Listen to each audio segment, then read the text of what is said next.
হাজিরিন, উলামায়ে কেরাম হয়তো বুঝে গেছে যে আমি কোন বিষয়ে আলোচনা করতেছি।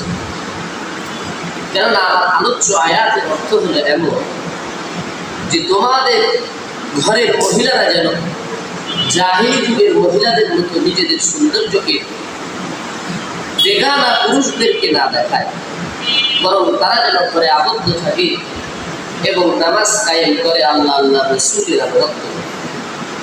প্রিয় হাজিরিন, উলামায়ে কেরাম যখন আমাদের মুসলিম সমাজের নারীদেরকে পর্দার ব্যাপারে বলে, তখন পশ্চিমা সভ্যতায়, পশ্চিমা শিক্ষায় শিক্ষিত একদল শিক্ষিত গণ্ডমূর্খর দল এভাবে প্রশ্ন তুলে দেয় যে ইসলাম তো নারীদের উপরে জুলুম করেছে। কেন? ইসলাম নারীকে কোনো অধিকার দেয়নি, বরং নারীকে ঘরের মধ্যে আবদ্ধ রেখেছে, কোনো প্রকারের স্বাধীনতা দেয়নি। হাজিরিন মুজলিস, এ ধরনের বিভিন্ন উক্তি ইসলামে নারীদের পর্দার বিধানের উপরে তসলিমা নাসরিনের মতো শিক্ষিত গণ্ডমূর্খরা প্রশ্ন উঠায়। আরো কত পশ্চিমা শিক্ষায় শিক্ষিত মূর্খরা এভাবে ইসলামের বিধানের উপরে আঘাত করে।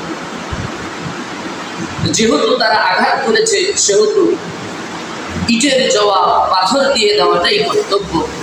এজন্য বলতে হয় যে ইসলাম কোনো নারীর উপরে জুলুম করে না। ইসলাম নারীকে পর্দার বিধান দিয়েছে, এর মাধ্যমে ইসলাম নারীর সম্মানকে কমাই নাই, বরং বাড়িয়েছে। সেটা কিভাবে একটু বুঝুন।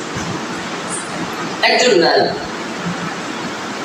এই নারীকে যদি আমরা কিছুক্ষণের জন্য পান পাতার সাথে তুলনা করি, অর্থাৎ একটা পান পাতা আর আরেকটা কুমড়োর পাতা, দুইটাই তো পাতা,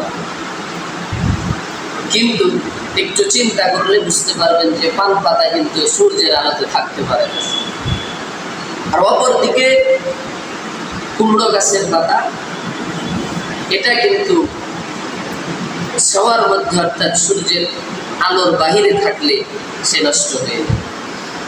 উলামায়ে কেরাম বলেন যে ইসলাম একজন নারীকে পান পাতার মতো মর্যাদা দিয়েছে, এটাকে সুন্দর করে আগলে রাখতে হয় যেন সূর্যের আলো না পড়ে। কেন? সূর্যের আলো যদি পান পাতায় পড়ে, তাহলে যে ব্যবসায়িক পান পাতার চাষ করছে এ যেমন লস খাবে, ঠিক তেমনি ভাবে একজন বাবা, একজন মা, একজন ভাই, একজন কাকা চাচা, সে যদি তার পরিবারের মেয়েদেরকে পর্দার আড়ালে না নিয়ে আসে,